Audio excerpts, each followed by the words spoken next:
Now, the Reserve Bank of India said today that the coronavirus-induced lockdowns will directly impact economic activity in the country in the latest economic outlook. The RBI's April monetary policy indicates that the outbreak in coronavirus is likely to impact India's GDP. It says prior to COVID-19, growth outlook was looking up due to fluid circumstances. GDP growth forecast not provided. But the report says that due to food grains and horticulture production, food prices may soften. Collapse in crude prices may reduce inflationary pressure.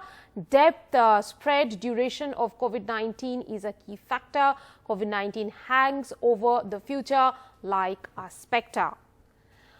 For more, we can go across to Renu Kohli, former member of RBI. Ma'am, thank you for joining us. Prior to the outbreak of COVID-19 pandemic, the outlook of growth in 2021 was looking up. But what is it like now? It's frankly unquantifiable, and but certainly very deeply downwards, deep downturn.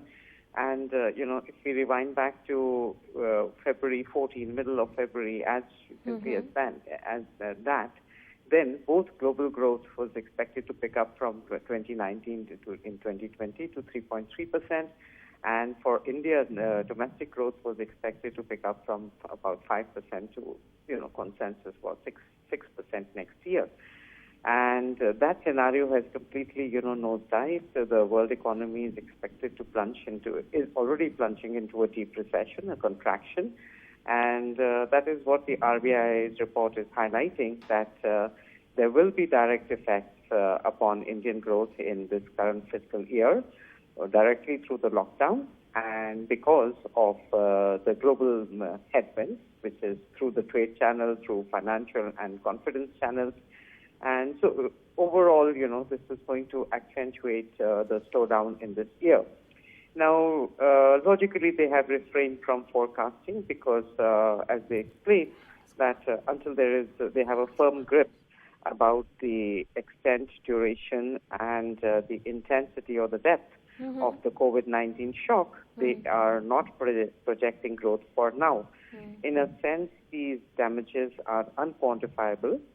And for now, so and it was evident earlier also. If you see in the end towards the last week of March, when the government announced its fiscal measures and the RBI complemented or supplemented these with monetary measures, they obviously what was evident from the duration of those measures that although duration is for a quarter, so they've taken a quarterly view for now.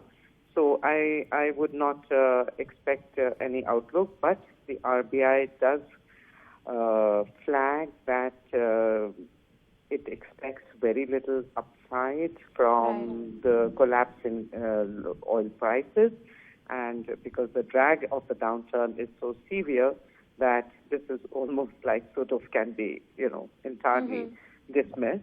And second is the swing in sentiment, which is very downward. Now that will have a very deep impact as well.